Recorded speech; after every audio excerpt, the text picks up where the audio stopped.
Hey everybody, this is Pastor Megan with This Old Church, and a few weeks ago, one of the toilets at our congregation began running. It actually doubled our water bill, and we have an arrangement at this place that when something breaks that we will replace it with the ADA upgrade. So, in hopes of improving our downstairs area, we decided to take out the old stalls and do as many ADA upgrades in that bathroom space as we could without doing construction. And in hopes that other congregations will also work on improving the accessibility of their congregations, we thought we'd share a little bit of how we did it. Step one is that the plumber came, they replaced the running toilet, and they removed a second toilet that was in the same space.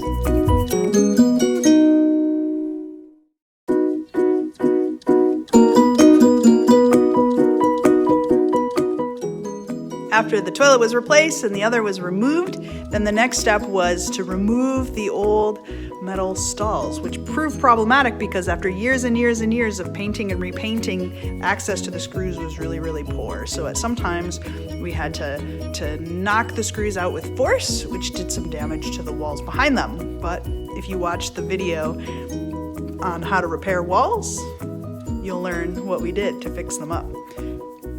So we removed the doors, and an important step is we had people who were ready to take the trash of those bathroom doors away quickly, because nobody wants bathroom stalls just hanging around a church.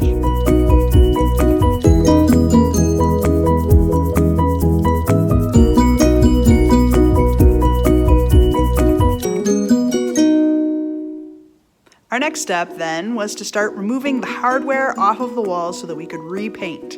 Because if you're gonna remove toilets or you're gonna remove the stalls, you might as well repaint the whole space and make it look nice and fresh. Do everything you can that doesn't involve construction.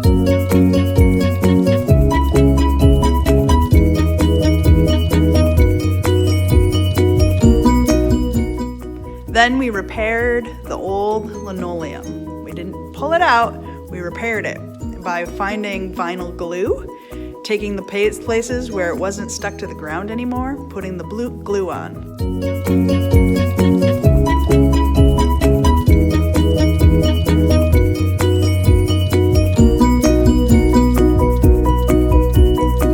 Then you hold it down. I put some plastic down and then something heavy, a book and a vase, to hold it down so that it would dry properly.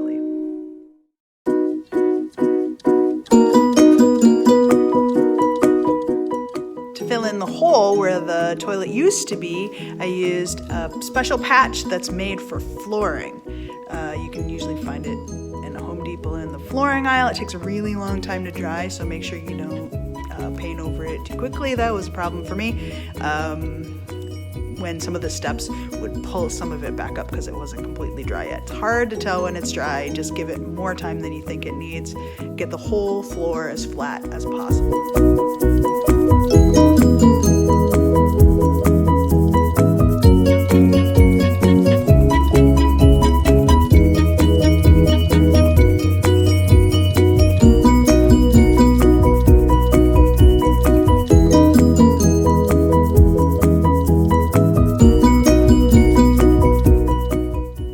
And now you're ready to paint. So tape everything off that you don't want to get paint on.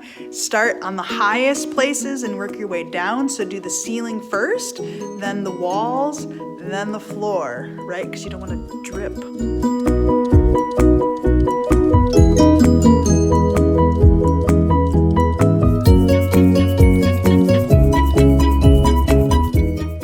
And not everybody knows this, but you can paint linoleum. You just need to do it in the right order if you want it to last for a while. We did it on one of our other bathrooms. We painted it maybe 2.5 years ago. It's still looking okay. We might need to do another coat so it looks a little bit fresher, but it's a great temporary way to upgrade the look of your bathroom without spending a lot of money to like add tile or anything like that.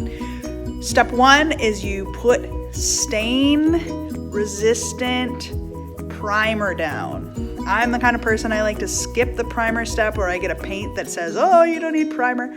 get a stain-resistant primer, because you don't know, if the linoleum is old enough that you need to paint it, assume it's got some stains in it that you don't want to talk about and you don't want to think about. Put down the stain-resistant primer so that stains already in the linoleum don't come up through the paint. I know. But if you think you should do it a different way, your congregation probably has enough money to pay someone else to do this, and your pastor shouldn't be helping, and volunteers shouldn't be doing it. Just buy new tile.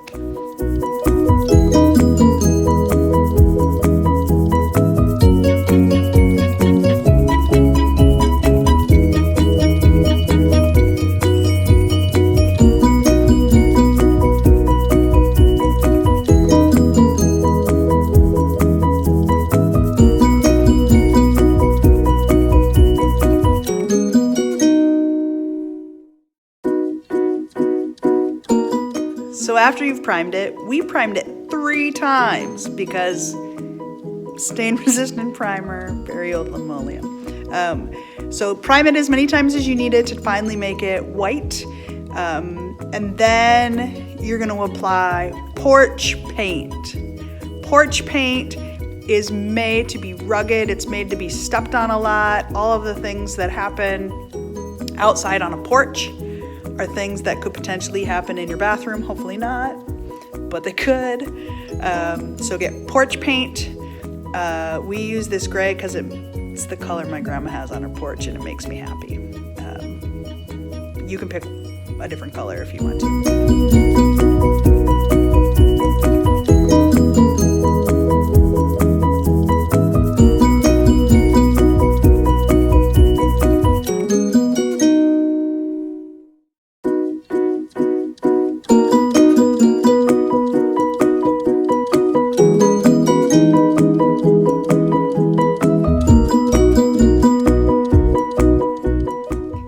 One of the most fun parts of this job is you can take down any sort of gender-specific door markings, and you can replace them with ADA signs that let people know it's a single-use bathroom and anyone who needs to go to the bathroom can in this space.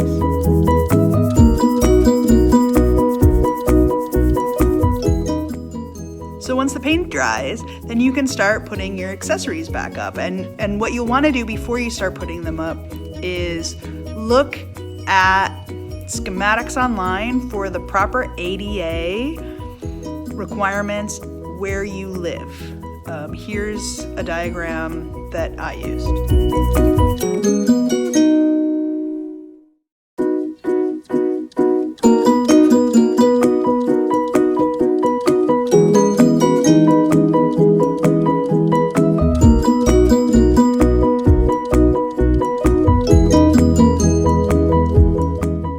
Then after you've got all your accessories back up in your bathroom, your last step is to put some trim around the walls. We got this self-adhesive kind, knowing that these were temporary improvements and not permanent ones. It's really easy to put on. You just peel back a sticker and push it against a wall, and if your wall's uneven like ours, it'll still stick.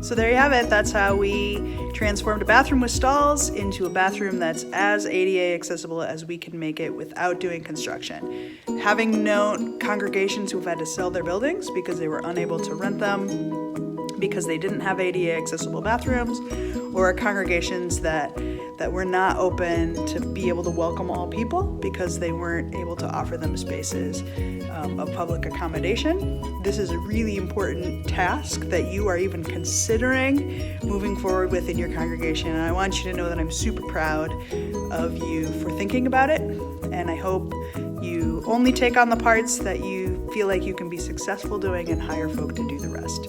Take care, everybody.